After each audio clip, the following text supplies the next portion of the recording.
Lakshmi, I'm adding you as the host. Once you've accepted that, please make me a co-host, please. Okay.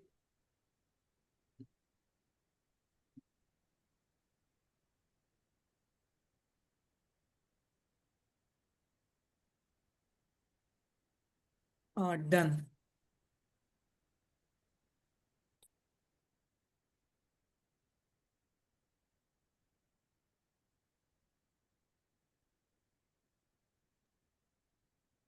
Maybe we'll begin exactly at 4:02.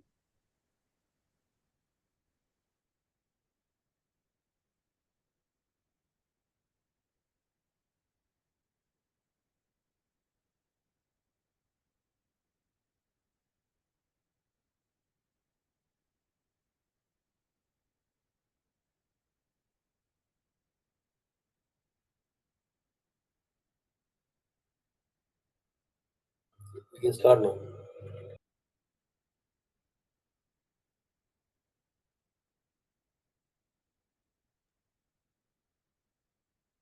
Yeah. So, good evening, everyone. Maybe before we begin the segments which are planned today, a big thank you for all of us for making time to be here. We have got folks who have joined from Kolkata to Pune and Lucknow to down south. I can confidently say till Mysore. And I know a few have even joined from vacation spots. We can truly say a pan-India community here today. So let me introduce myself. I'm Soumya Raghuram, part of the SERVE community, and I will be your anchor for today's meet. Now, if you have been following the SERVE group, either in LinkedIn or Discord, we have probably come across three simple words. Any guesses? Maybe I'll pause for a few seconds. You can drop them in the chat. Three words you have been continuously seeing in the invitation, or be it in our community page or in the LinkedIn group. You can drop in the chat here. I'll give it like a few seconds.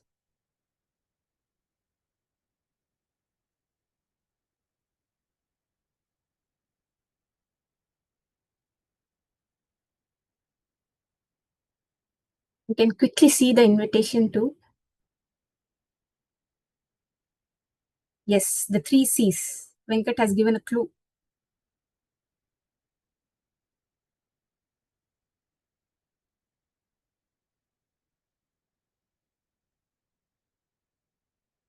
Awesome.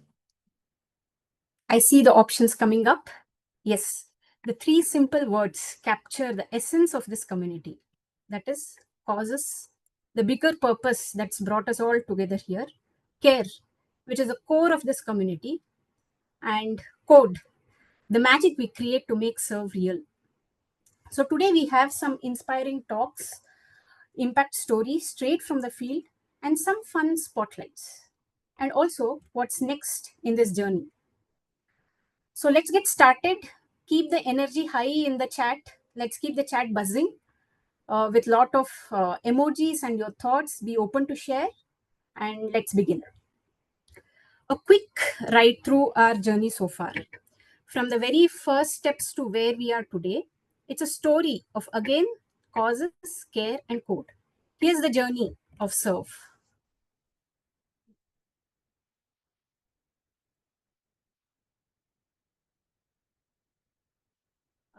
Nikita, audio is not coming. Maybe you will have to enable the audio option. Okay. Is it playing now? Is it coming now? No. Can you change the screen? Maybe you can share your entire screen.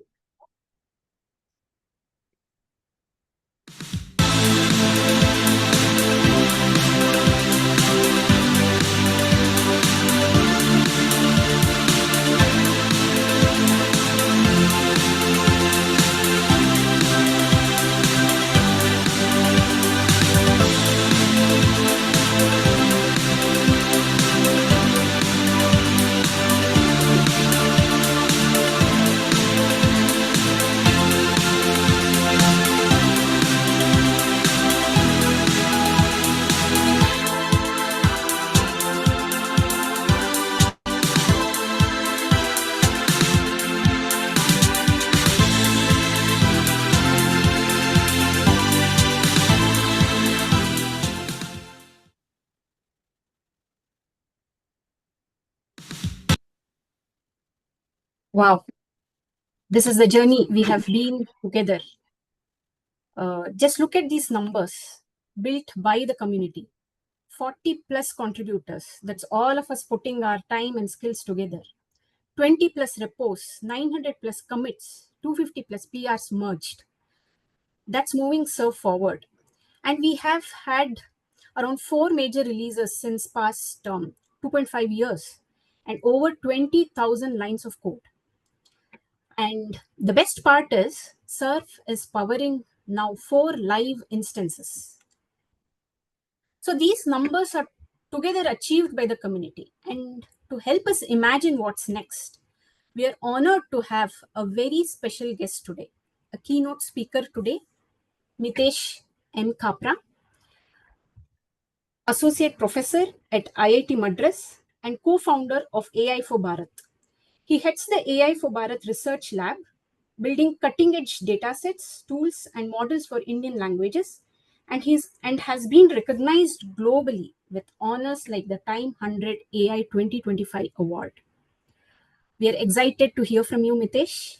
Over to you. You could also share your screen if you would like, Mitesh. Yeah. Uh, Thanks, Soumya. Hi, everyone. Nice to meet you all here.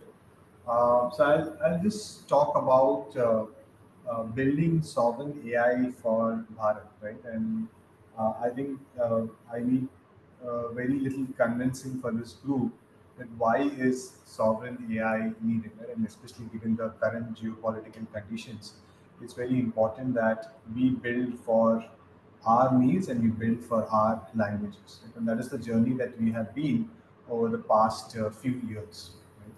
So we started around 2020 with a very simple mission that AI for Indian languages should be at par with English. Right? So whatever we take for granted for English, the same should apply for Indian languages.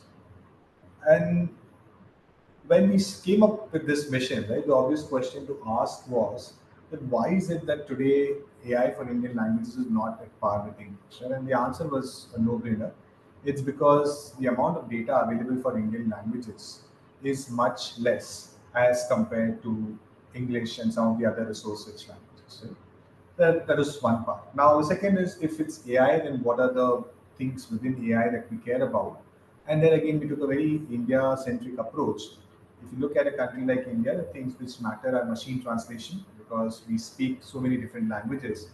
And if there is some educational content available in English, Khan Academy being a wonderful example, what can we do to make it available in multiple Indian languages? So translation would play an important role. Second is we are like a voice first nation. While we are very good at speaking and listening in our regional languages, we are often not good at reading and writing in another language. Right? So if you want to communicate with AI, we would want to speak and listen. Right? That means we need speech recognition to work in different Indian languages and also speech synthesis to work in different Indian languages. Right? So this is another vertical of AI which is very important. I'm sort of trying to get focus on this because today everyone is sort of crazy about large language models, but we need to understand that there is much more, right, beyond just large language models, which is very fundamentally important for our country.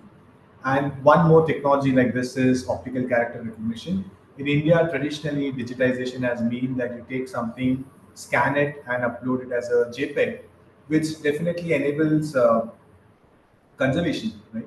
But it does not really mean true digitization, right? Because as you know, you cannot really search into that content and indexing that content becomes hard, right?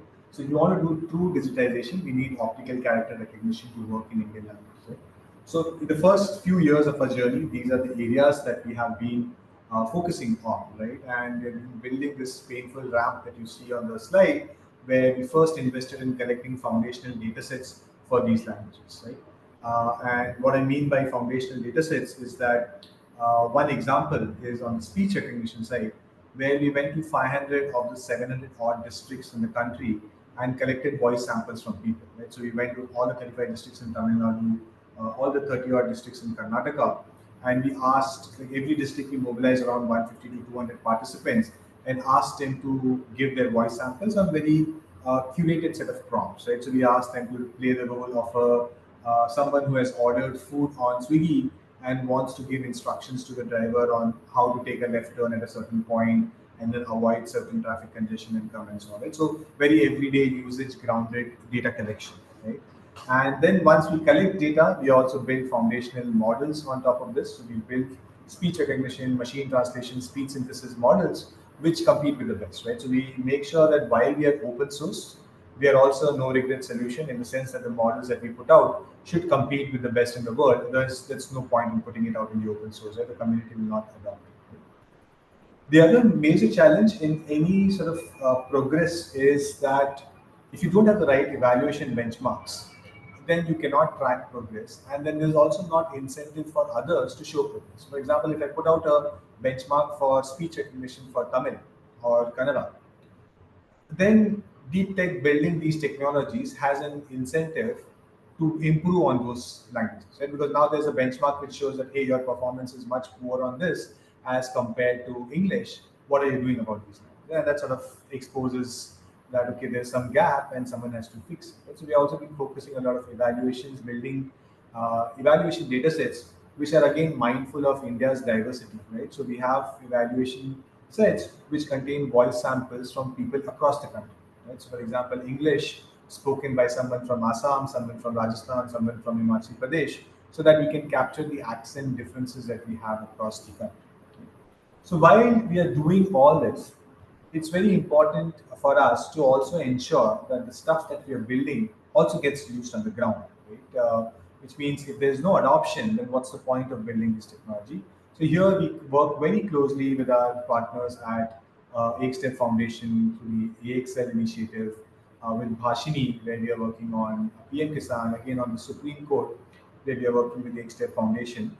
So here what we're trying to do, I'll just give you a quick sort of 3 to 4 sentence summary of each of this. In ALL, the simple task is that we want to help children improve their oral reading fluency. ALL, EkStep Foundation has built an app where a child can come and read a sentence in their native language. And as the child is reading the sentence, our speech recognition model runs in the background and detects whether what is being read matches what is there on the screen. And if it does not, that means those are the characters that the child struggles with, and then more practice can be given. Right? Similarly, in the Supreme Court case, there are 35,000 judgments which the Supreme Court has passed since its inception, and all of these are in English, right? And this again creates sort of an access gap, because now imagine a lawyer in the Sessions Court, which operates in the native language, wants to refer to some of the judgments and make an argument based on that there was a precedence here and so on, but that information is not available in the regional languages, right? So in partnership with Supreme Court, using our machine translation models, we're translating all the content from English to Indian languages, right? And so that the access can be improved. So here are some examples of how we can take like an India-first approach to develop solving technology for Indian languages, starting ground up from building data sets, building models, building evaluations, and then sort of putting them all in deployments, right? Now, given that this is where we are, what next, right?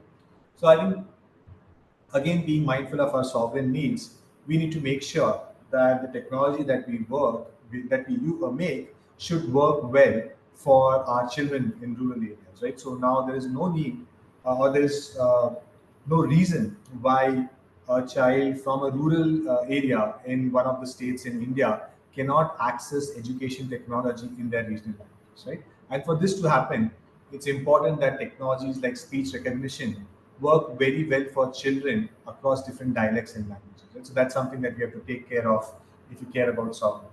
Similarly, it should work for rural women. Rural women is again one demographic which does not actively participate in data collection. So they are often not represented well in our data sets due to social situations and so on. Right? I mean, it's hard to get data from that demographic. So how do we make sure that this technology works well for rural women? And it's not just for the sake of it. It has a very deep impact in downstream cases. I'll take the example of UPI. Right?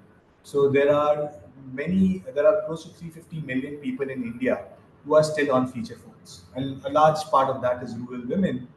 And now, if you want real digital inclusion, right, then someone like a rural woman who has a feature phone should be able to call a number and say transfer 100 rupees from my account to this account, right?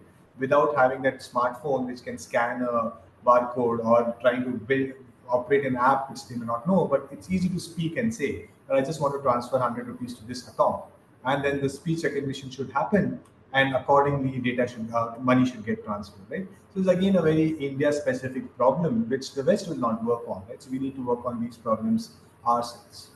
Then can we make it work better on telephone, right? So most of the use cases of India as opposed to West are not on the smartphones, right? I mean, again, if it's on the smartphone, they're still making a connection over a telephone channel.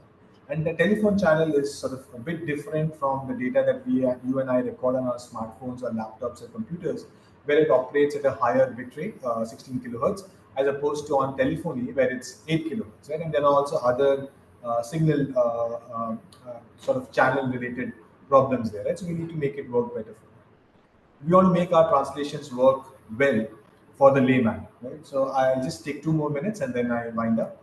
I know I'm running a bit over time. So this is an interesting use case, and I'll end with this example, right, because I think it drives the point of why sovereignty is important. So when initially ChatGPT came out, we already had machine translation models and speech recognition models. So people were building these RAG-style applications where a farmer, say, calls in Hindi, or a student, say, calls in Hindi, and has a query about what should I do at the exam center, right, at the exam hall for, say, a 12th exam or any of the entrance exams, right? Now the voice recognition happens, then it's passed to an LLM, let's say ChatGPT or Llama, whichever is our favorite LLM. The LLM does its reasoning in a RAG setup, so it looks at the manual given issued by the government and comes up with the answer, and then translate the answer back to Hindi and speaks it out to the student. Now, the problem was our machine translation was trained for formal translations. And it used to produce translations. I don't know how many of you speak Hindi, but I'm sure all of you will be able to relate to it. It produces a translation which says that परीक्षा केंद्र पे आपके पहचान पत्र की जांच की जाएगी. Now, none of us speak so purely, right, in any of our languages. What we would understand is exam hall पे आपका ID card check किया जाएगा, right? So exam hall ID card check is what we would understand, as opposed to Pariksha Kendra, Pachan Patra, and Judge, right? So now we started getting this feedback that, hey, your translations are too pure, we want translations which are more colloquial. Right? And this is again something which is very India specific, where we use a lot of code mixing. And unless we are involved in the decisions which go into making these models, we'll not be able to solve problems like this. Right? So that's why I think it's very important that we focus on sovereign AI. And right now the time is right, because I think a lot of work has happened not just by us but other players in the ecosystem, where data sets are put in the open source, models have been put in the open source. LLM training now has become, like, at least it's not still not easy, it's still very cost intensive, but at least we know much more about it than what we knew 3 years back. So now can we build on this foundation and build sovereign LLMs, sovereign speech systems for Indian languages? I think the time is right for that. So I'll pause with that. Happy to answer any questions, comments that you might have.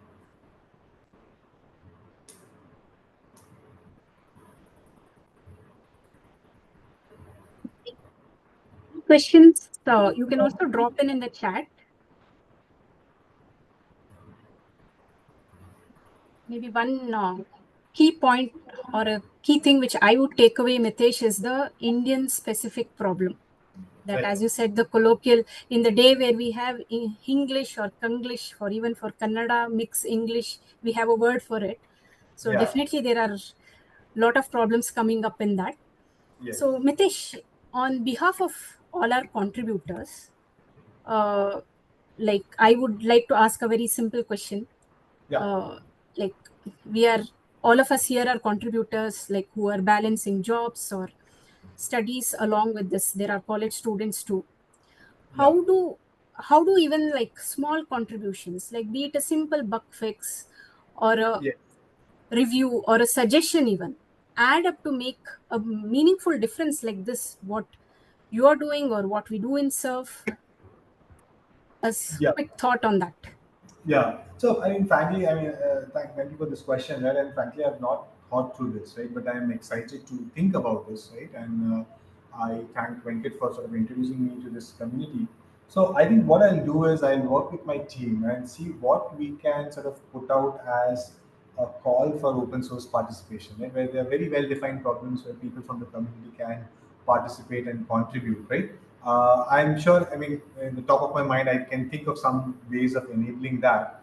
and I'll come up with some sort of action items there and share it with Venkat, who can then share it with the larger group, and then you can see how to take it forward, right? So right now, till now, we have not sort of operated in that mode, right, where we have a lot of community participation. Everything is like sort of in-house in various ways. Although we put it out in the open source, but the development has largely been in-house. So I would be happy to see how to enable this.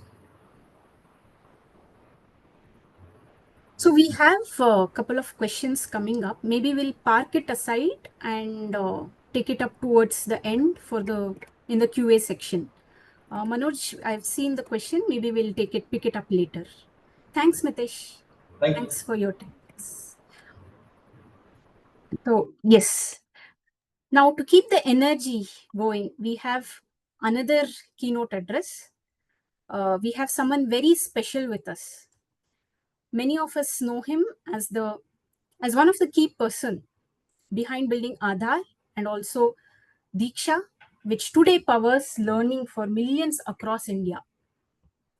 He's currently the Chief Operating Officer at EkStep Foundation and has been right at the heart of building some of the most impactful digital public infrastructure.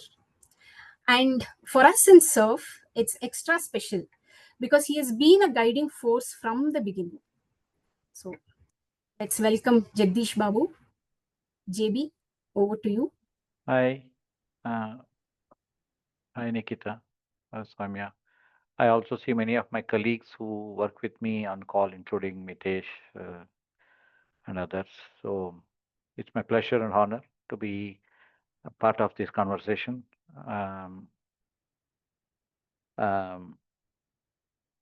First time I came into contact with eVidyaloka was one of my Intel colleague took me to one of the Jayanagar houses and said, this is eVidyaloka and whatever.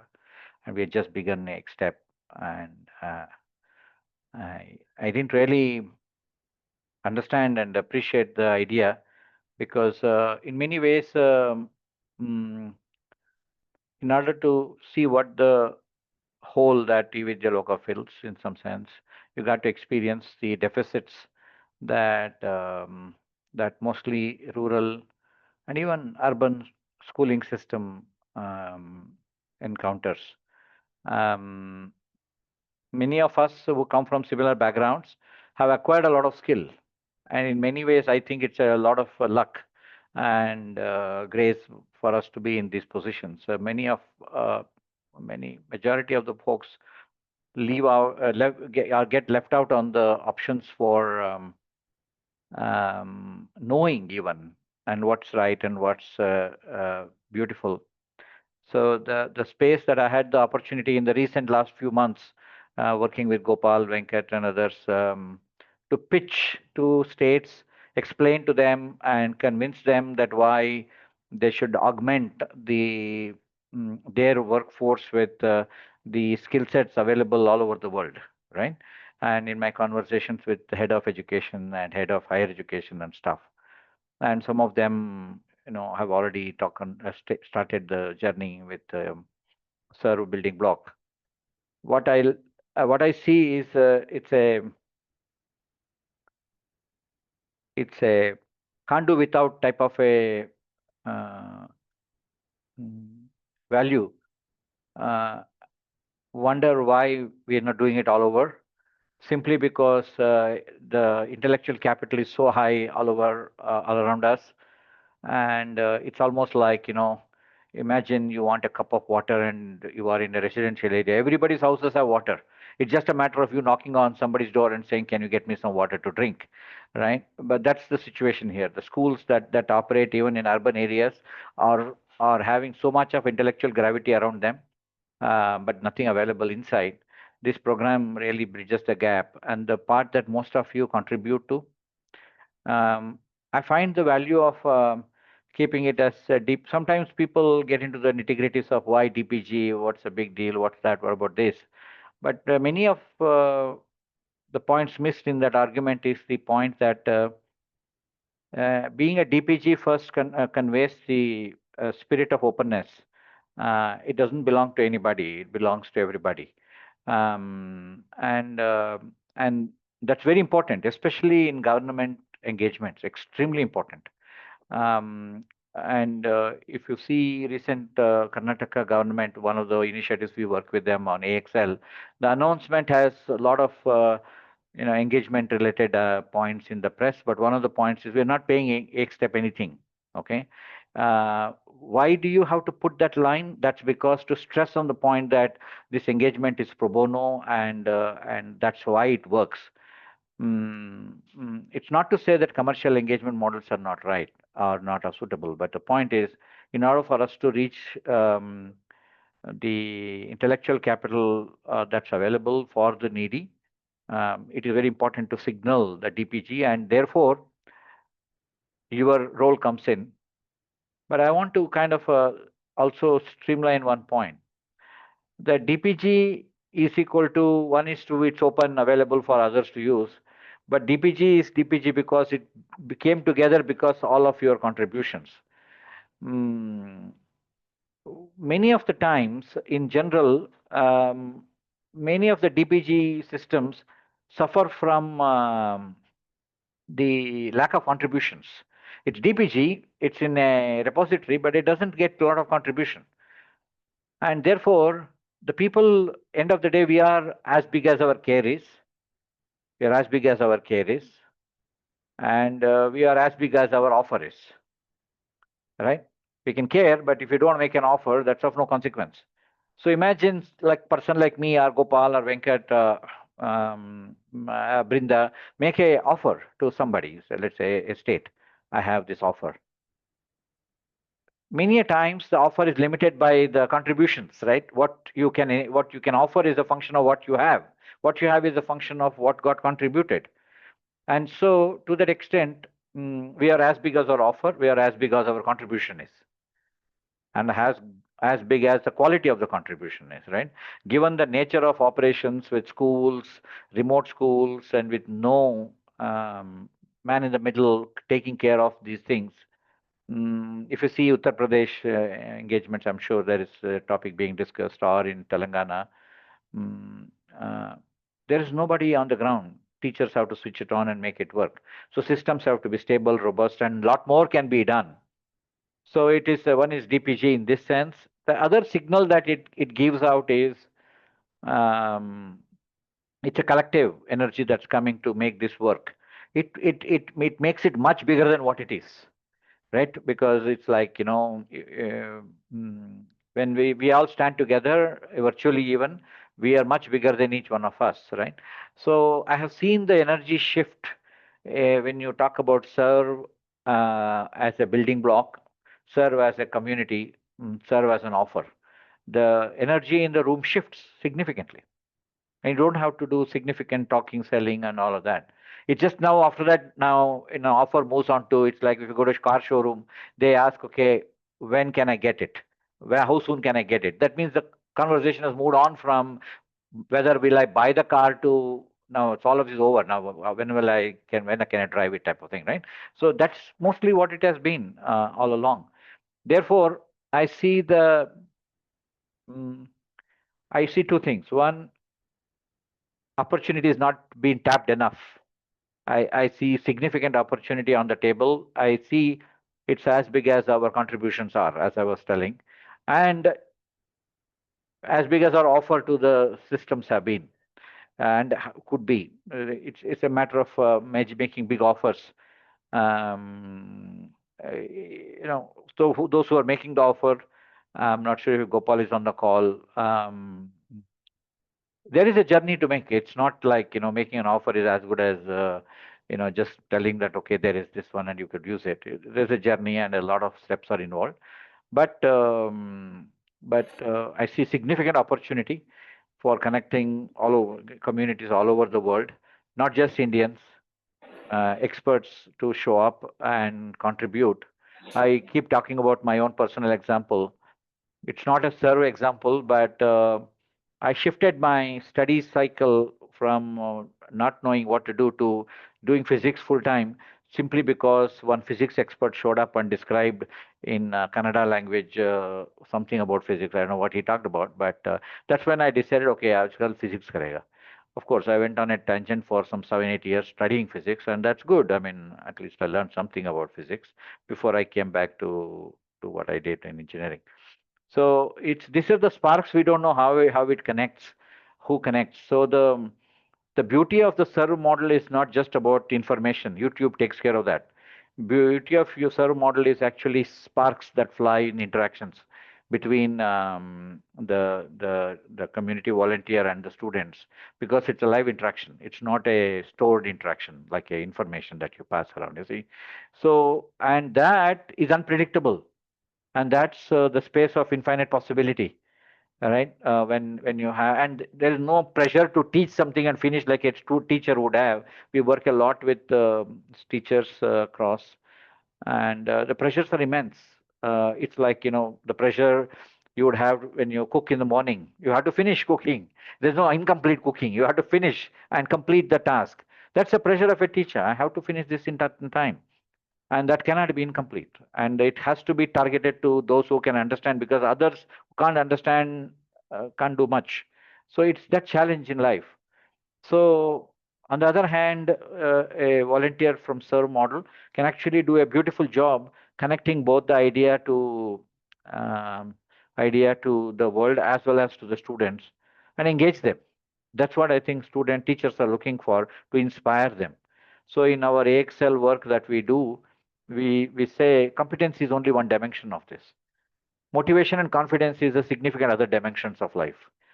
So a not motivated child will not be confident, and that will hamper the cycle of competency, because for you to even learn, you got to maintain certain mood of openness and exploration. And that's necessary because of the biology of the brain. For you to be open and accepting what you are learning, you got to be motivated, right? If you're not motivated, and this interactions serve a lot. So there is, first of all, congratulations on being part of this community, and the journey is going bigger and bigger, and look forward to all working with all of you in the days to come. If you have any questions for me personally, I'm happy to answer. But again, great job. Thanks, JB. Gopal, would you want to add words? Thanks, JB. I was able to join. I completely concur with you. I think the spirit of this initiative is all about the passion and the care, and that's infinitely possible, right? With people from different walks of life. Somebody was telling me the attrition rate in many cities in India is 40% for teachers. A serve model actually solves the problem because they come voluntarily to teach. They don't have pressure to commit finish something, or look for the next job or something like that, right? So I think when you're in that mindset, beautiful things happen, and the kids also enjoy the experience. And I think you beautifully captured it. And this platform actually enables a lot more quality interaction, which can make a huge difference in a child's life actually. So thank you, JB, for everything you do, and being what you do for us, for Serve, from always sponsoring. So really appreciate it, and thanks for your inspiring words. Yeah, I have one last request. Next time I'll attend, not as a speaker. I'd like to see each one of you bring 5 more people. It's like Amway, whatever they call the Ponzi scheme. So, That will be a real scheme. Sure. so each one of you have to bring 5 people, and we will get special commission. That's nice. Actually, we were thinking towards the end of the call, we'll tell each one bring 1. So you amplified it to 5. Nice. Yeah. Thanks, JB. Thanks a lot. Thank you, JB. Thanks for joining. Really means a lot. Thank you. Yeah. Nikita, can we bring up the slide? So next, before we move ahead, let's take a moment to see the real impact Serve is creating on the ground. This one comes straight from the classrooms of Uttar Pradesh, where volunteers, teachers, and children are experiencing the change firsthand. So here's the glimpse of the video. In Uttar Pradesh, the government has made remarkable strides in revolutionizing education. State-of-the-art digital classrooms have been installed, complete with broadband connectivity, modern equipment, and trained personnel to ensure seamless operations. Building on this solid foundation, Project SERVE takes the next step, connecting these smart classrooms to passionate volunteer teachers across the globe, enabling students in schools to access quality education like never before. और हम लोग को बहुत अच्छे से समझाते भी हैं और बहुत अच्छे से भी पढ़ाते हैं, बहुत साफ दिखता भी है, ऐसा लगता है कि हमारे सामने ही पढ़ा रही हैं। मेरे स्कूल में इंग्लिश टीचर की बहुत क्लास की कमी हो रही थी, जिससे कि मैंने ऑनलाइन अप्लाई किया। फिर हमको ऑनलाइन क्लासेस का पूरा प्रोसेस बता के और ऑनलाइन क्लासेस कुछ ही दिनों में हमारी स्टार्ट हो गई, जिसमें बच्चों को बहुत ज़्यादा फ़ायदा हो रहा है। स्मिता मैम बेंगलुरु से पढ़ा रही हैं। ये मंच बहुत अच्छा है। टीवी के सामने बहुत अच्छे से बच्चे बैठ करके क्लास को अटेंड करते हैं और सीखते हैं, और साफ उनको सही दिखाई देता है और साफ सुनाई भी देता है। और बच्चे कोई क्वेरी करते हैं तो वो भी मैम उसको भी अच्छे से आंसर देके उसका रिप्लाई देती हैं। By integrating advanced digital infrastructure with the expertise of volunteer teachers, Project SERVE transforms these classrooms into spaces of dynamic learning. जनपद लखनऊ के परिषदीय विद्यालयों में वन स्टेप फाउंडेशन के द्वारा प्रोजेक्ट सर्व के तहत 150 विद्यालयों में डिजिटल क्लासेस की सुविधा उपलब्ध कराई जा रही है। इस योजना के अंतर्गत ऐसे विद्यालयों का चयन किया गया है जहां स्मार्ट क्लासेस और इंटरैक्टिव पैनल्स की सुविधा उपलब्ध है। उसकी क्लासेस ऑनलाइन अपने वॉलंटियर के माध्यम से संचालित कराई जाती है। इस प्रोजेक्ट के माध्यम से उन विद्यालयों में शिक्षा की गुणवत्ता निसंदेह रूप से सुधरेगी और जो निपुण भारत अभियान का लक्ष्य प्राप्त होना है उसमें ये सहायक सिद्ध होगा। साथ ही मैं ये बताना चाहूँगा कि वर्तमान में 300 से अधिक विद्यालयों में हमारे डिजिटल क्लासेस की सुविधा उपलब्ध है। तो मैं चाहूँगा कि उन विद्यालयों में भी अपनी सेवाएं दी जाए, जिससे कि अधिक से अधिक बच्चों को इसका लाभ मिल सके। मेरी बेटी हिमांशी पूर्व मध्य जमूरपुर रतिया मऊ में पढ़ती है और स्कूल में टीवी के माध्यम से जो भी सिखाया जाता है और बेटी मेरी उसमें काफ़ी रुचि है, मतलब पढ़ती भी, ध्यान भी देती है। और मैं यही चाहता हूँ कि मेरी बेटी इसी तरह पढ़ती लिखती रहे और जो भी उसकी तमन्ना है, डॉक्टर बने, जो भी बनना चाहती है वो बन सकती है। मैं एक रूरल बैकग्राउंड से हूँ। मैंने देखा है कि एजुकेशन का क्या इम्पोर्टेंस है और इसलिए मुझे हमेशा से ऐसा रहा है कि मैं अगर सोसाइटी को कुछ कंट्रीब्यूट कर सकूं अपनी तरफ से तो एक बहुत अच्छा सहयोग रहेगा। इसलिए हमेशा मैंने कोशिश की है पढ़ाने की बच्चों को। मुंबई में बैठ के उत्तर प्रदेश के किसी एक डिस्ट्रिक्ट के बच्चों को पढ़ा पा रहा हूँ। इसमें सर्व प्लेटफॉर्म ने काफ़ी हेल्प की है। प्रोजेक्ट सर्व के माध्यम से एक ऐसी भागीदारी है, ऐसा मेरा ऐसा मानना है कि राष्ट्र निर्माण में बच्चों के बौद्धिक, शैक्षिक, शारीरिक विकास में शिक्षा के साथ साथ इनका जो एजुकेशन क्राइटेरिया होता है, ये हर क्राइटेरिया को फुलफिल करते हैं। Project SERVE enables the people of Uttar Pradesh to guide the children of Uttar Pradesh with the infrastructure provided by the government of Uttar Pradesh. Inviting school administrators and headmasters to join Project SERVE. In Uttar So we just saw those three simple words come live again: causes, care, and code. Now I request Nikita, who is heading the volunteer management team in eVidyaloka, to take it forward. Nikita? Yeah. Thank you, Soumya. Good evening, everyone. I had a privilege of seeing SERVE growing from just an idea to from where the days of planning, designing, building the codes to where we are today with organizations and state governments adopting and implementing it at scale. So let me walk you through the adoption stories, how SERVE has moved from code to classroom. Our first adopter was Lotus Petal Foundation in 2022. The moment we made the code open source, they picked it up and implemented online teaching for the grade 5 to 8 in Max Science English. It was very close to eVidyaloka model, and they were in 70 plus schools, and that was our big conference booster in starting.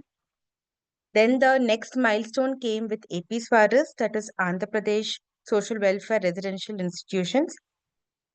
Though eVidyaloka has been working in AP Swaras since 2018, teaching Math, Science, English across 253 schools, but once the code was open source, the AP Swaras took it to next level.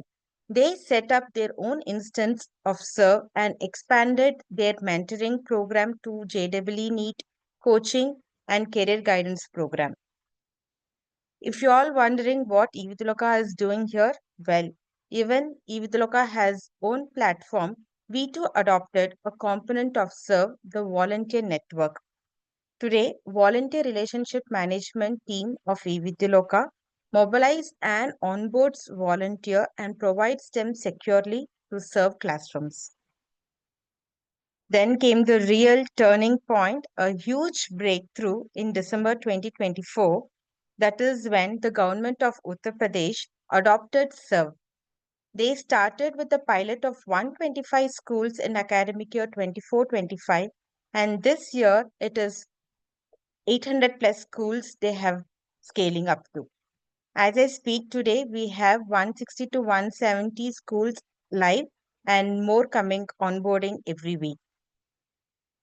And here is the latest and very exciting news. Telangana has also come on board in 2025. Their focus will be on career guidance and vocational training, especially on pre-university and degree colleges students. This opens up to the whole new dimension beyond school education to higher education and careers. So what's the impact so far?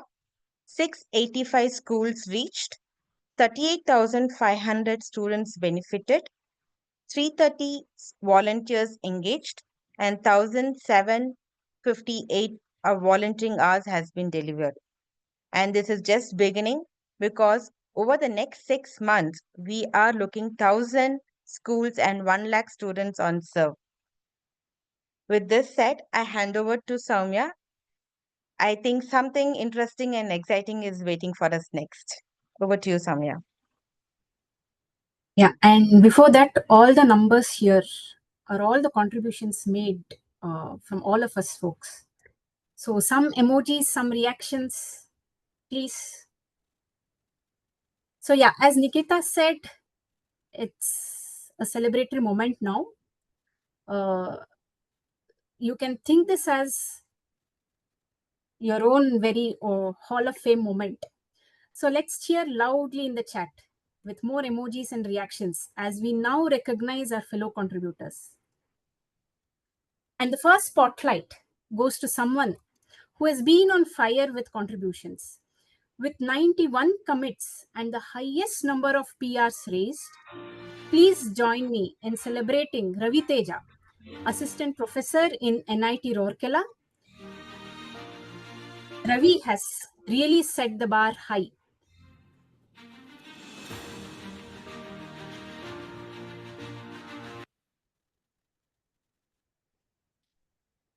Ravi, request you to please share few words.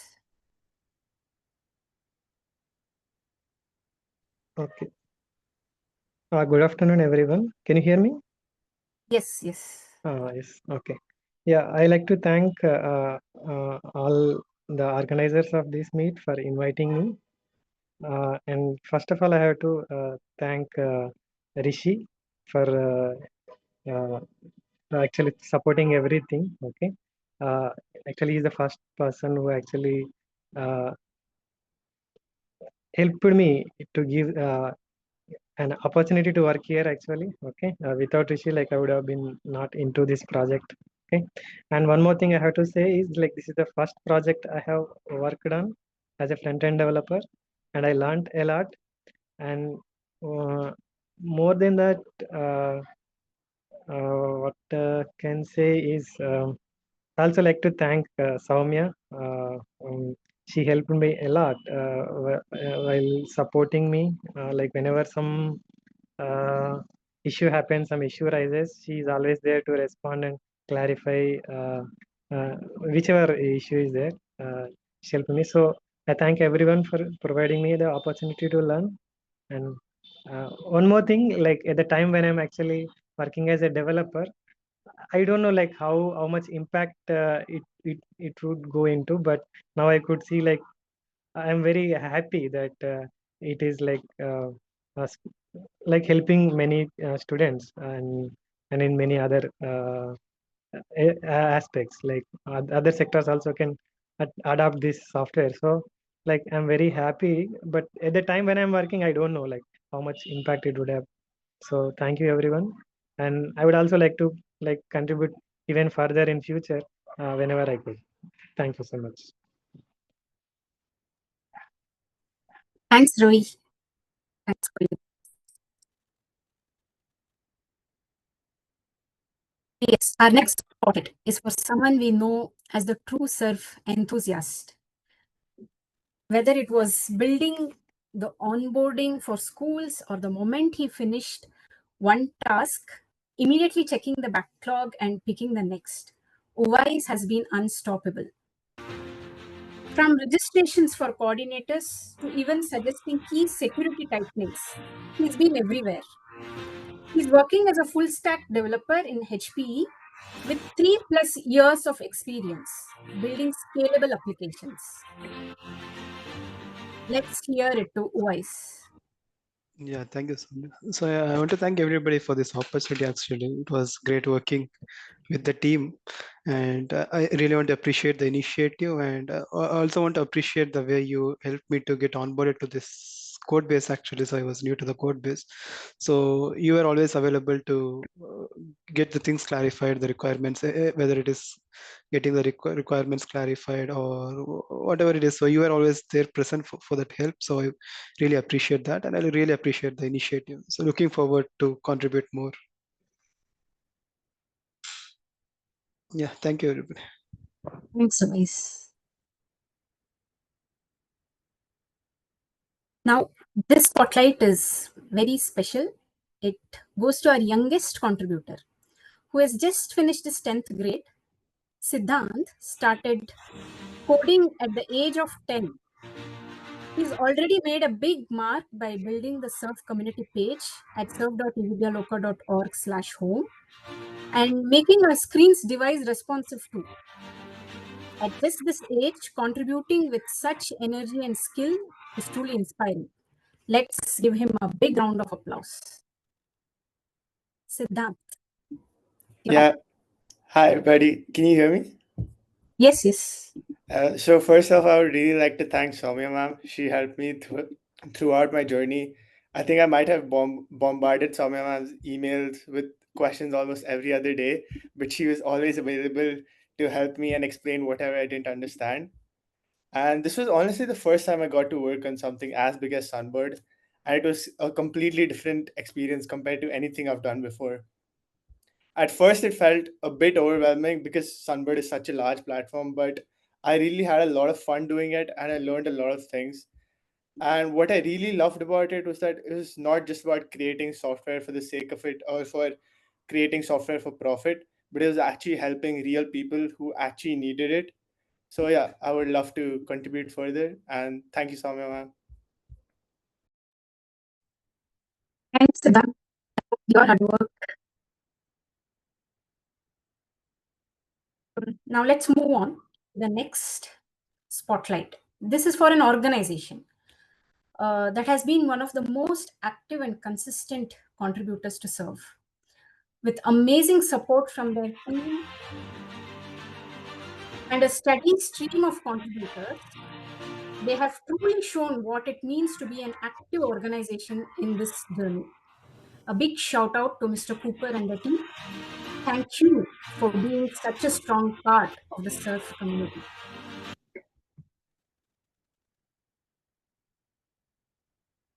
Anand Mohan have not joined, then I would request anyone from Mr. Cooper team to just share a few words. Manoj, Vaishnavi. Manoj, do you want to go? Just a few words. Yeah, sure, Soumya. So, like back in 2023, when we heard about this opportunity, we were really excited to be contributors to an open source project. So, we were also exploring things back then. We were new to projects and stuff, but we also had an opportunity to start from scratch, and we had a lot of help from, and we also collaborated with a lot of folks from here, like Ravi and others. We had great help, and it was actually fun building something that has an impact on the society. So yeah, we were there like in and out for sometimes we couldn't contribute continuously, but yeah, uh, it makes us proud to be a part of something big. Yes. Thanks, Manoj. Thanks for representing Mr. Cooper. Thank you.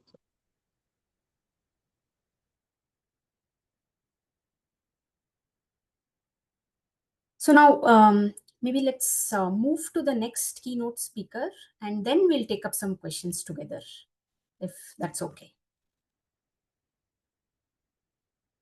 So now I'm glad to introduce Sudeep, founder of SwayAlgo Technologies. SwayAlgo has been a strong partner for this developer community meet.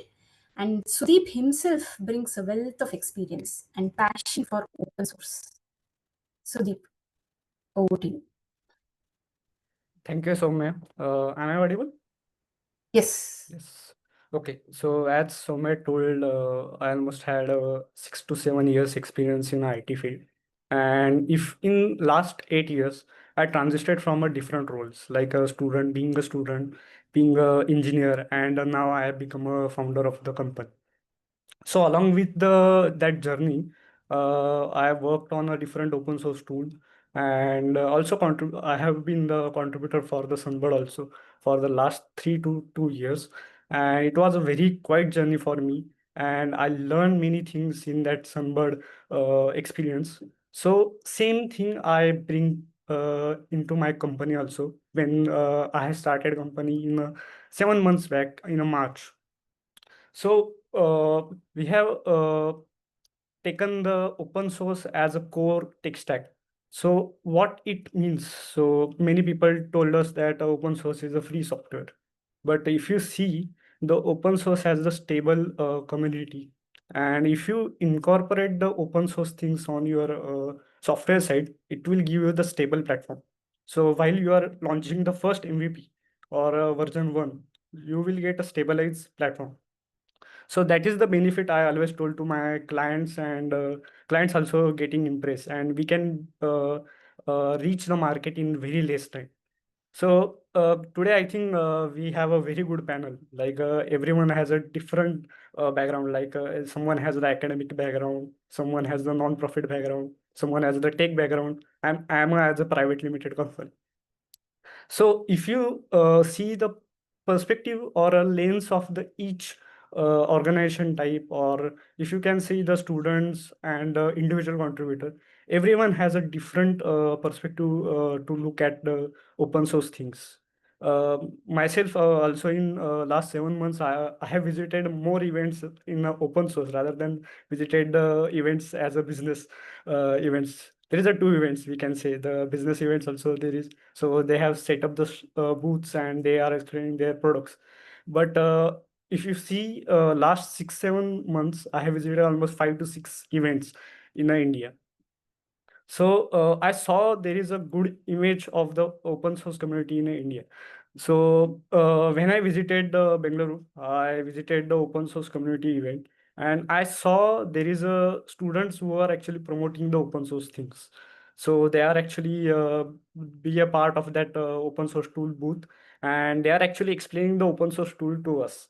So if you see, there is a problem with the engineering colleges currently have a distance between or a gap between the academics and the industry. So I think as a student perspective, if you can see that open source community, if you have in the colleges, so that can actually bridge the gap between the academics and industry part. So that is the one thing. And currently in India, we have a different type of small and medium scale companies. We can call it as a MSMEs. So currently, as a SwayAlgo, we are also helping them to build a good digital platform so they can actually handle their ERP solution. It is not just for the MSMEs; it is for the NGOs also. So for that, actually, we are also working on the Frappe framework, and along with the Frappe framework, we are also working on a Sunbird part. So if you can see the overall scope or overall view of the Indian community, you will see the biggest communities in India, like AI for Bharat, which is providing the Indic AI models, which is open source. We are also using that one. And Frappe, which is also has a different framework which built by the Frappe community, and it is totally open source. And someone says that it is a India's gift to the open source community. So that thing also we have seen, and I have worked on a Sunbird part. So if you see, the Sunbird has powering the government initiatives and helping the NGOs to get the root part of the NGOs work. So that is the very good. If you see the landscape currently Indian ecosystem is working on, and if you see. As a company also, we definitely want to be get open source in our culture also. So there actually, as an employee also, they will get a good understanding of open source, and they will also talk with the good community maintenance. So but while building the open source tools in India, so what type of things I think everyone should follow? So three things I will say. One thing is, if your open source things has a very good documentation, that is the biggest green tick mark. So if I want to set up my open source tool on my servers or a machine, so if I get a clear checklist to how to install that proper open source software on my machine, or set up it on a server, so that is the biggest tick mark. And third thing is second thing is the licensing part. It is a MIT source or it is a Apache source. That one also we need to check. And third part is it has a active maintainers or active community which is backing that open source tool. So these are the biggest three green tick marks we always see as a company when we are actually using the open source, or we are suggesting the these open source tools to the different NGOs or different educational institutes, or if you can see the MSMEs in India. So as a part of the company, we always try to build a business on open source, writing some tools on it. And when we have something like if I build some S3 plugin on that open source, so I will also definitely make it open source. So someone also having the issue with that part, so they will also utilize that things. So that mentality always we have. And as a developer mindset, I need currently as a founder, I need to wear multiple hats. So there is a hat for the sales and marketing as a founder of the company and the engineer. But my always favorite hat was the engineer part. So I try to bring that things on my company also and try to help those things. Yeah. Over to you, sir. Thanks, Sudeep. Never leave the engineer hat, please. Yeah. And yeah, and one key takeaway again is stable community is equal to stable code. Thanks for that, Sudeep. Yes. That was an amazing talk. Yes. So now let's move to the last segment. That is the roadmap, or the most exciting part. To walk us through this, we have Prabha. While I introduce Prabha, please drop in some emojis. Let's do some pulse check on how excited are you to hear the roadmap. We have a lot of exciting things here. Let's see some emojis, reactions. Yes. Prabha is a technology leader with over 20 years of experience at Microsoft, Amazon, and few startups. She now leads corporate functions at Providence, driving digital transformation through AI and emerging technologies. And for us, again, it's extra special because Prabha is also leading the AI journey for Serve. Prabha. Am I audible, Soumya? Yes. Thank you. Thank you so much, Soumya, for the introduction and giving me this opportunity to present the roadmap ahead. I'll walk through the roadmap ahead for Serve. And if you look at this journey, our roadmap is anchored on three core themes, which is, building a more intelligent, integrated, and also a very connected platform. So we want to start by building a very strong AI and agentic AI foundation, and create agents that will basically guide and support volunteers throughout their journey. So what we want to do is with these agents, we want to support the volunteers so that their valuable time can be used to focus on the core need that they have signed up to serve, rather than routine administrative tasks, and we want to automate them as much as possible.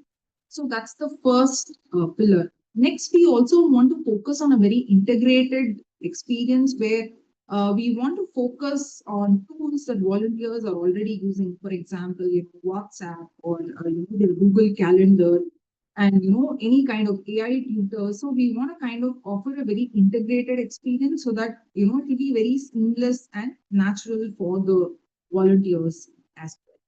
And then finally, we also want to have a very connected ecosystem where we aim to bring together volunteers across multiple instances, creating a very single networked ecosystem. So this will really help us scale our community contributions, and thereby we can have a very big collective impact. So these are the major pillars and the roadmap ahead. We can also now look at some of the timelines, and our the basically how we would be delivering some of the items. So if you look at this, our Q1 was mostly spent on working with adopters and also kind of stabilizing, the Serve platform as such. And we also spent a large chunk working on, what the roadmap would be. And Q2 and Q3 was spent on, building these foundations, and we spent a lot of time having discussions, exploring, what technologies to use, and, what components should be agentified. So some of this work has already, started, and by Q4, we plan to have the release by where we want to launch an MVP of this agent that we are planning. And if you look at 2026, we also want to launch a mobile app for the volunteers, so that we will have a very personalized engagement for our volunteers. It will be more accessible for them as well. So this is something that we are planning in Q1 2026. And Q2 2026, we are planning to launch a feature on volunteer relationship management. So this has features like having timelines, the history of that particular volunteer journey that they went through, so that we'll be able to support them better. We'll be able to also, nurture long-term engagement this way. And then in Q3 2026, like we already discussed, we will also have the networked volunteer ecosystem, so that we can have volunteers above a particular serve instance, and there will be a Uber layer where volunteers can serve across multiple instances. This way, we'll be able to have much more scaled volunteer contributions. So this is a very sneak preview of what we plan. We are very excited about this roadmap, and we definitely need the entire community's support to actually take this forward. I'll hand it over to you. So, okay. Thanks, Prabha. You ended it very well, where we need the entire community support to take this forward. We have a huge plan ahead. And for that, like till now, we have seen keynote, stories, spotlights, and even roadmap. But what's a community meet without a little call to action? So to bring that spark and tell us what's next, we have Venkat Sriraman, co-founder of eVidyaloka. Venkat, we are expecting you to charge us up with the call to action. Yeah, sure. No, I think it's been a power-packed 60 minutes. I know we are already exceeded the time that's defined, the 5 more minutes, but I think it'll be wonderful if there are any questions. I know there is a question from Manoj. somebody, I think it would be good to share some comments from people, the contributors who are coming here. My heartfelt thank you for each one of you. If there are any comments, questions you would want to raise, we could probably say it, and then we close with the call to action. And how do we go about how this community will go forward in building this Atmanirbhar technology for this nation and for this world. So any question, comments, welcome. I probably will, Mitesh just expressed this because he had to kind of go to a class right after this, so he had to kind of leave. I saw that question from Manoj. Maybe we will try to answer, and I also can solicit a response from him to do it. If I kind of share my view, and anyone else who has a view can probably pitch in here as well about the training cost that he's talking about, right? I think the AI space, especially with the lack of foundational models that we are having, right, and also the data availability on Indic, right, are the challenges. The second part, I think, is what squarely the initiative or efforts from IIT Madras is addressing by actually collecting samples across the country. And if you look at Bashini, I think probably many people are not aware. I think you should visit Bashini, which has actually an opportunity to crowdsource data, right? Especially somebody can contribute their voice, somebody can contribute to translate a text, somebody can contribute just contents. I think contributes that a community powered is actually the response it is looking at on one side. And on the other side, if you look at, if you follow the India AI mission, right, which has a huge investments on acquiring our own GPU infrastructure, one, and two, host some of these models, right? So that there is a data sovereignty that exists within the country in the form of, if you see the India AI mission, the Ministry of Electronics IT will be hosting all the open source models like your DeepSeek or Llama or things, right? So that the data remains within the country, and then that kind of reduces the the cost arbitrage for the that's involved in training some of these models, right? So I think the open data sets, I think the community is the way forward, and the foundational infrastructure investment being made by the government or probably is the way that India, I see as a nation, I think would be progressing on the space of AI, right?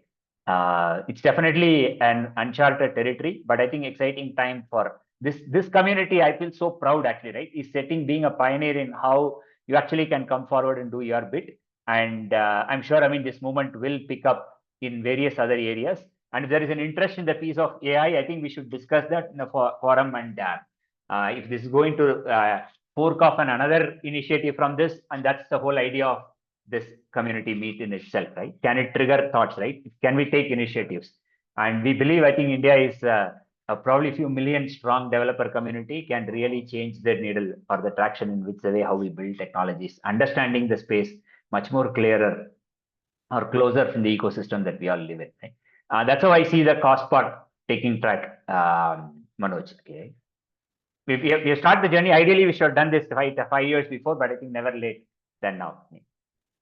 Yeah. Thanks, Venkat. Yeah. Any other questions, comments? Would love to hear contributors. If there are any remarks anyone would like to share before we can go to the how we can go forward in this and taking this journey along as a community. Any other comments? I'll pause for a few minutes and we can hear out. It can be just your expression of what you believe or think.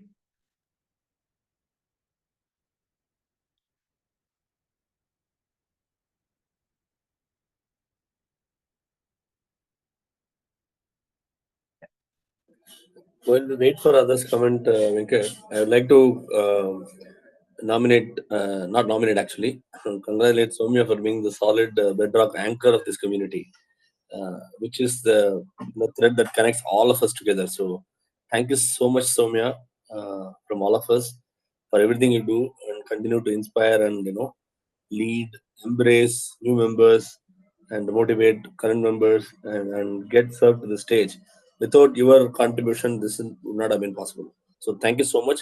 A special mention award for you. We will deliver it offline. Thank you so much for everything you do, Soumya. Keep inspiring us. Yeah, she's been that true anchor to the sense that we all, that's a challenge in an open source thing, right? We all would like to contribute, but who holds the fort, right? Thank you for being that anchor holding the fort of this, right? I think we are going to see lakhs and more children getting benefit out of it, and a lot more causes being served out of the platform served. I think a huge karma opportunity for each one of us. Thank you for enabling it. Thanks, Gopal. Any other remarks, comments from the contributors? Thank you for showing up today, actually. And we will take these discussions forward in the forums, both in Discord or LinkedIn or in the GitHub itself, actually. Right? Please do sign up. And that's probably is the call to action. If there are any questions, comments, I'll give a pause.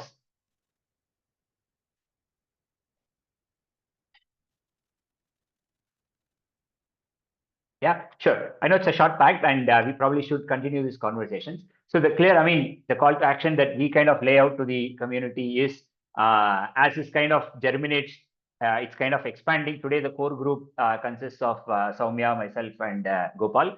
And as we kind of have new components that are coming up, we invite few component champions who actually can help extend this core working group and start shaping this product towards its intended objectives. Feel free to go and nominate yourself. I think Soumya will share these links, explicitly clickable ones, in the forum and LinkedIn as well. If please help yourself, volunteer yourself if you would like to actually play that lead in giving some of these components a shape, right? Especially those who are coming up with surrounding the AI strategy for the serve and the mobile strategies, right? Or the core key things, right? We would love if somebody could join the working group and actually also participate in steering its direction. The second is, of course, visit the community page built by our own community contributor, Siddhant. And it gives you the action, stay updated and connected, right? And join the Discord forum. And as JB mentioned, if you can refer 5 more people actually, right? To come from your friend, that builds the, not just the, people who generally typically see it as development capacity, right? I see it as actually another champion for the cause, right? I think which is extremely powerful. So you need not necessarily write code, but can you actually contribute, review, right? Test what is being built. I think bringing in that backlog, share your use cases in the forums. I think that continuous deep engagement is what will shape the right product, because I think to know what to build is more important than how to build actually, right? Then how it gets really built. And so please do visit and share, spread the word. And how can you participate and how can the new person participate is a very simple set of steps here. It is an open source, right? No strings attached MIT license. You actually can explore the good first issues that are prioritized by the working group. And you can fork your branch and discuss, engage. The component champions will actually respond or give shape, clarify to what needs to be built, right? And any inputs and things like that.